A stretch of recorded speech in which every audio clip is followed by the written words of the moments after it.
Okay, hello everyone.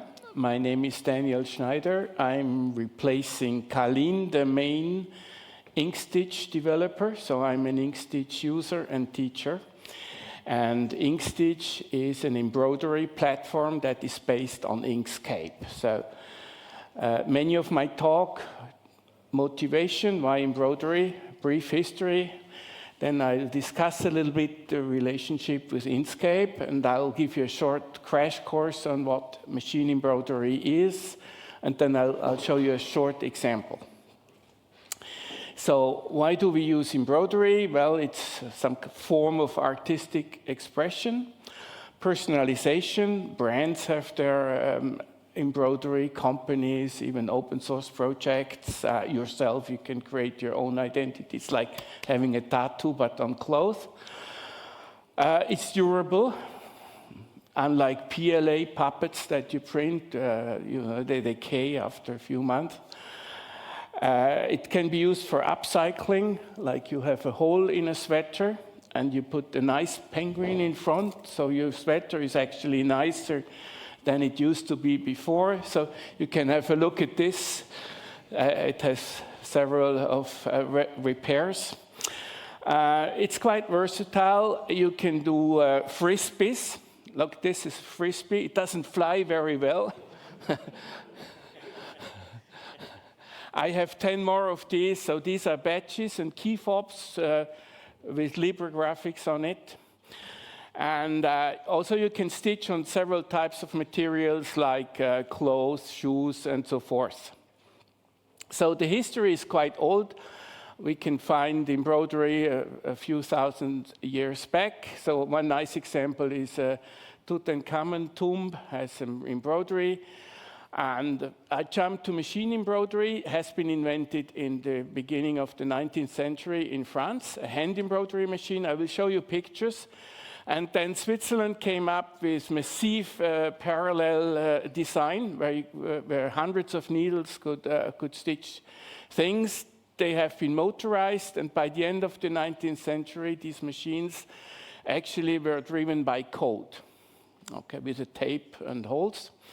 The first digital modern embroidery machine was invented in Japan in the 60s. And home machines in the 90s.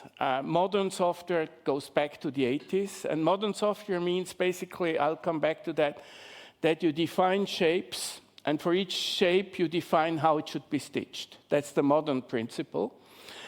And nowadays, it's a very consolidated, even conservative area. So you can buy machines that are not too expensive. There's a huge choice of commercial software. But by the way, picture to embroidery conversion does not yet work. So here are some pictures. On the left, on top left, we have a manual machine where a person would like move a pantograph around, and when the person pressed, then some needles would go down somewhere else. And the same design has then been replicated by so-called Chifley machines. They have hundreds, or the modern versions that they do still exist. They had like thousands of needles. Then I have pictures of more modern multi-head machines here. And consumer machines, they exist in several versions. You can have smaller ones, bigger ones.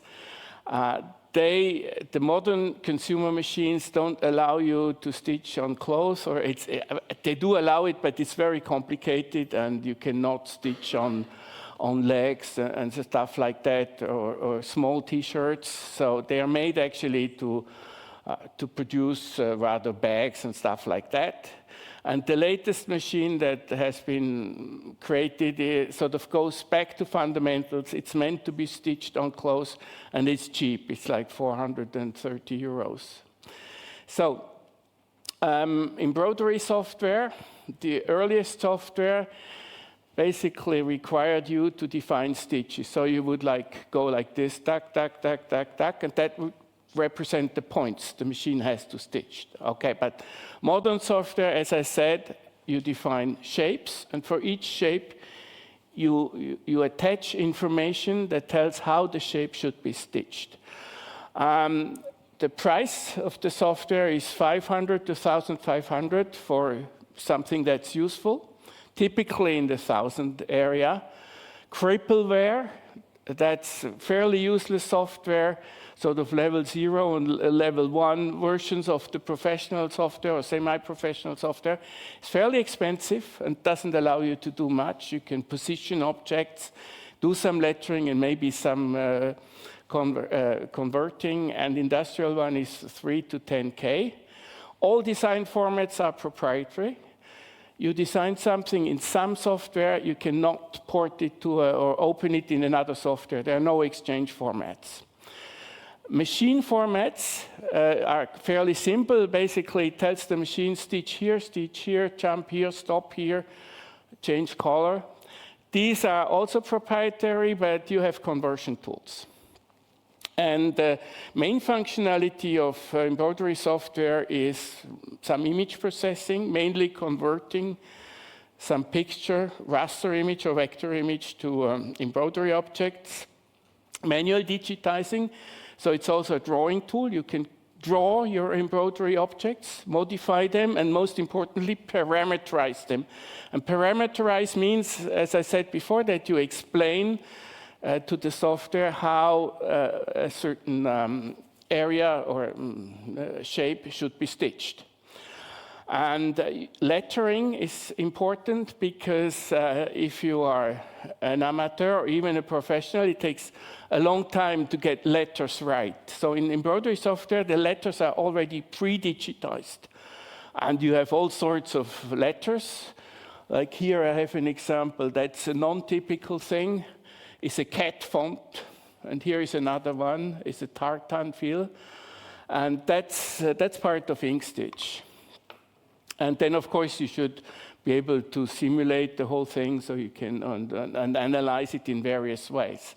So the basic workflow of embroidery: you start from a picture, you convert it. That's one way of doing it. Doesn't work always that well unless the picture is very clear and simple. Or you start drawing embroidery objects, so you have a design file. And then you parameterize each shape in the design file. You can edit, you adapt it. Sometimes you have to change the shape a little bit. You export to machine code, then you give it to the machine, and the machine will produce the embroidery. And then you come back and revise it because you never get it right in the first time you do it. So let's have a look at what is Libre here. Some utilities, very old-fashioned stitch-by-stitch tool. There are some libraries that are quite good, but they can only be used by developers. There is one interesting program made in Austria that's next door, Turtle Stitch. It's a programming education language like Snap, or it's actually based on Snap. So if you don't like robots, you can teach your kids programming with embroidery. And there is only one free embroidery program, which is Inkstitch. There have been other projects, or there are other projects, but for the moment they never made it past alpha or beta stage. There is some do-it-yourself hardware, but that's like bricolage, okay? You take an old sewing machine, you take it apart, you hack it, basically, okay? This is a hacking thing. It's not like 3D printers that you can buy and then assemble. Now I'm talking about Inkscape. So the nice thing about Inkscape is that there are great features that you can already use. People are familiar. I used Inkscape before I used Inkstitch. Also, you can use the same design with modifications, of course, and render it with another machine, for instance, a laser cutter. The basic paradigm of an SVG element, or what is called an object in Inkscape, is the same as an embroidery object. It has a start and an end, and it has vector information inside. So the difference between a normal SVG element object and an Inkstitch object is just the Inkstitch adds annotations. Okay, it has its own namespace, and it gives sort of information. You'll see that in the demo. There are challenges. Manual installation is very difficult for most people who are not computer saving, which is the majority of people. People cannot copy files, cannot unzip files. So that has been solved with an installer. Inkscape is difficult to learn. I mean, you have to make an effort and do at least the 3 or 4 tutorials that are in the help, or watch videos for a few weeks. You know, that's the alternative. And of course, the interface is not geared towards embroidery. I mean, you have lots of tools in the interface, and the tools, they stay there, and you cannot add extra palettes or change the palette for making it an embroidery tool. That's one difficulty. And the other difficulty is that Inkstitch users have to follow certain conventions. For instance, in order to get a so-called satin stitch, you need one element, so one path, and inside the path you have 2 lines, 2 rails, and then you have rungs across the rails, and all that needs to be in the same path. This is easy for someone who is familiar with Inkscape, but difficult for beginners. Also, their pop-up windows, they do block, which is also a bottleneck for some beginners. And so shortly, an introduction to embroidery. In embroidery, you have 2 types of stitches. Okay? So this elephant here has 3 elements. It has the body here, and you would fill it with a so-called fill stitch. And then you have an area, sort of the collar, which is made with a so-called satin stitch. That's a parallel stitch, and you have the eye that's done with a running stitch, and I will show you details for each. So this is a running stitch. Okay, you start with lines, and then if you parameterize the engine will actually generate points that will have to be stitched. That's the picture in the middle. And in the picture to the right, you see how it has been stitched. Actually, there is some extra thing that is being done here. Stitches are repeated so that you can see the thing a little bit better. And there are variants of that. So you can have a so-called ripple stitch. You draw one line, for instance, a wave, and then the waves are replicated below. That would be a ripple stitch. And the fill stitch is, the typical fill stitch is used to fill larger areas, and it's called tatami stitch because it looks like a Japanese mattress. So basically you go and stitch one line, tack, tack, tack, tack, and the second line has an inset or an offset of 25%, and you do your stitches again, and the third line has 50% inset, and so forth, okay? And you can have variants of that. So here we have every 4th line is the same, but you can also say that I want every 5th line to be the same. You can say that you want some variation, some random variation inside, and in commercial programs you have hundreds of these. Inkstitch, you don't have that much choice. Satin stitch, that's sort of the most difficult stitch in embroidery, and also the most noble. Good embroidery uses a lot of satin. So, as I said before, in Inkstitch or in a normal embroidery program, also satin stitch is defined by 2 borders, and then the machine will stitch from one border to the other, just parallel stitches like that. Okay? So it will generate, you have something to the left, it will generate this. Okay, and here are examples. So satin stitches are mostly used to, in fonts, for borders, and to do little things like leaves. Okay? And you also got some variants of that stitch here. So that's, as I said, that's a challenge for newbies. Okay, most people who start using Inkscape and Inkstitch in this context, they have absolutely no skills, computer skills. I mean, they do have other skills, but I'm talking about computer skills. So it's very difficult for them to get this drawing under number 5 to get done. So Inkstitch has actually lots of conversion tools. For instance, you can draw a big fat line and then just say convert, and it will generate the right Inkscape drawing from which the generator will then generate the embroidery plan. Or you can also use a small line and say, I want to have something like Christmas balls. You get this, that's number 2. Or you could go by hand and do a drawing, like with the pen tool. What's it called? Pencil. I always mix them up. The Bezier tool. I mean, you just go click, click, click, click, click, click, click, and then you say convert, and it will generate this form here. There are variants. I mean, this is, here you would go like that, but you can also do it that way. Okay?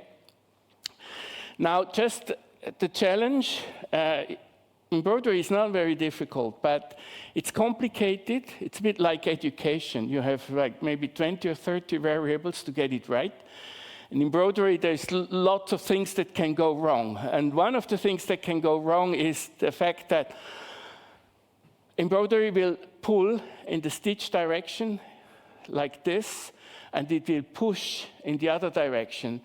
So here, in this picture here, you can see there is some little gap because it pulled things together, and here you have another gap. And below here, you can see the yellow actually goes beyond the border, so it pushed outside. And you have to compensate with that. You can do this by doing a wrong drawing. Actually, if you want a circle, you can draw an egg, and you will get the circle. Or you can use so-called compensation in the parameters.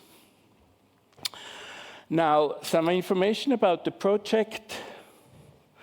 There are 2 websites, the website with the good, nice manual, and there is the repository for the software. It's an active project, so they have yearly releases with new features.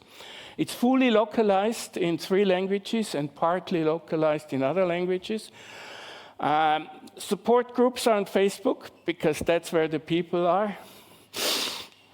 They can't do anything about that. And the largest is the French group. It has 10,000 members because they have a very active administrator, or 2 or 3, but one is particularly active and probably does it almost full time, a retired teacher, and she runs it really well. And it's a miracle in a way. The development team is very small, 1 or 2 persons at a given time. Okay, that's an issue. And downloads, about the last version has been downloaded, maybe I have to, 175,000 times, which is quite good. I don't know how many people then really use it, but it's maybe 15, maybe 20,000 or so, which is quite a lot. So I'm going to give you a short demo. So I have to get out, click, and I will go here. Actually, I would like to have my mouse.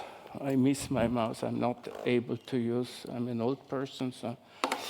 So here I have an elephant, and Inkstitch is an extension, so it's here. And there is one thing which is really important. That's central. It's params. So I clicked on the body here. It has 3 elements here. I have the body, I have the eye, and I have the collar. So I'm clicking on body.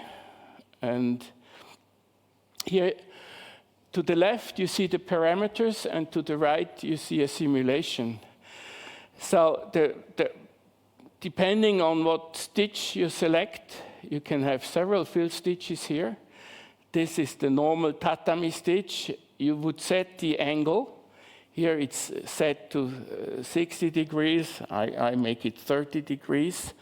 Then you have the density, which is very important. Normally you stitch between 4.5 and 5 lines per millimeter. But in Inkstitch, you have you don't say that, you give the distance between the lines, okay? And 0.2 between lines, that will be 5 lines per millimeter. So you have to make a conversion. Here I have a little bit less. Then you can define the stitch length, usually between 3 and 4. Let's put 4. And once I'm happy, I just apply. Okay, I don't need to see the simulation. Now here, let's have a look at the eye. That's a simple running stitch. The width of the line is of no importance. I mean, what you draw in Inkscape is just to help you if it's 0.2 millimeters, 0.4, 0.6. It's just to help you see it, okay? So basically, a line is rendered, is defined by what you say here. And usually, you cannot just stitch a line like this with a running stitch because you don't see it. You have to repeat. You either go around twice or 3 times, or you go back and forth. For instance, you stitch like this. Tack, tack, tack, tack, tack, tack, tack, tack, tack. Okay, and here are the parameters. I have like 2. That means that I go back and forth 5 times. Forward, backward, forward, backward, forward. That's 5 times. Then I repeat that 2 times. That's a bit too much, so I put it back to 1. Okay, and so here I have my running stitch. And now let's look at the satin stitch. As I said before, this is the challenge for ink stitch users who are not familiar with drawing. So you have 2 lines, that's 2 rails, and then you have these rungs that will give you the direction of the satin stitch. Now let's have a look at the simulation that will make it a little bit more clear. So here I see a simulation. I give the distance again. Distance is not between lines, but between every 2 lines, so it's between the peaks. That's fine with me. Then I can create underlays. I didn't mention them, but I do it here. So I can put something underneath that would make the satin stitch a little bit fatter, a little bit 3D. I can put some contours that will make it sharper. And once I'm happy, I click apply and I quit. Okay? Just the last word here for the fill stitch, because I forgot. I'll come back to that. So you always actually do an underlay when you do embroidery. An underlay is a light stitch that you put underneath the stitch, and it has 2 functions. One function is to stabilize the tissue, and the other one is to make the whole thing a bit denser. And it's basically there automatically for the fill stitch. For the satin, you have to ask it. So the lines that go like this here is underlay. So I will show the simulation here. See, this is underlay, and now I do the fill stitch. I can also see the dots and that it will generate. So I'm done with the demo and done with my talk, and thank you.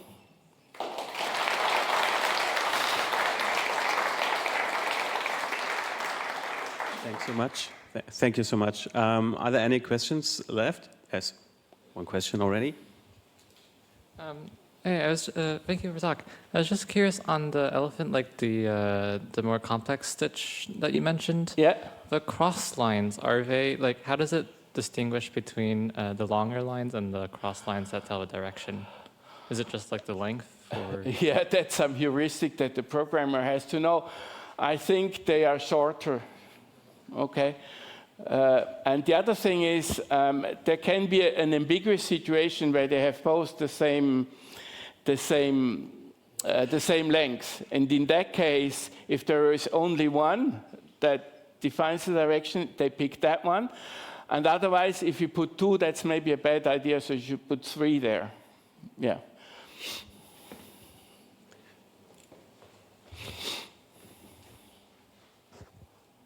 So what format does Inkstitch output in the end?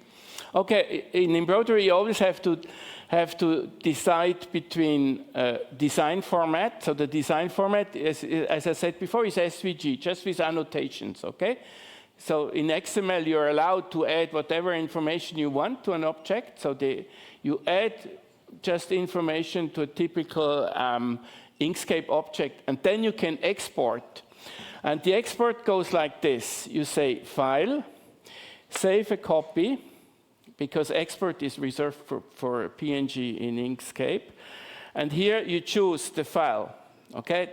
And as I said, mentioned briefly, each brand of machine has its own format. And Inkstitch supports most every format there is. Okay, for instance, Brother would eat PES, okay? Or DST, which is an industry format that has less information. So these are, so you choose your format according to the machine you have, and you're there.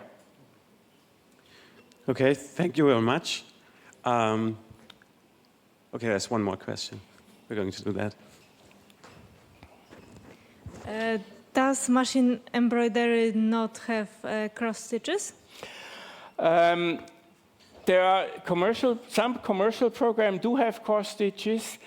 In Inkstitch, there are no cross stitches, not proper ones, but you can have something that comes quite close. So, for instance, I can show you.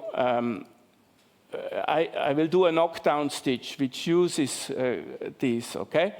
So I can go to Extensions, Inkstitch, and I say, where is it? Selection to knockdown fill. Okay, so I have an offset here. Oh, I should maybe type in the number, it would be faster. So now let's have a look at this. If you stitch on towels that you take to the beach, okay, you have hairy fabric, and the hairy fabric sort of you knock it down, okay. And see here is this is not exactly a cross stitch, but this is uses 3 lines, but I can do the same thing with 2 lines. For instance, I say 45 here, and then the underlay I use just -45, and then probably I have to adjust the stitch length, 2 here, and maybe 2 here. Oh shit! No, this is live demos. I'm bad in mathematics. Oh, the max stitch length should be 2. This is basic math that you have to understand here. I'm not so good. I'm too old to do that. Okay, and but roughly it's that. Okay, I can make the stitch length to 4, and it will actually work more or less. Okay, more or less. okay, thank you very much, Dan.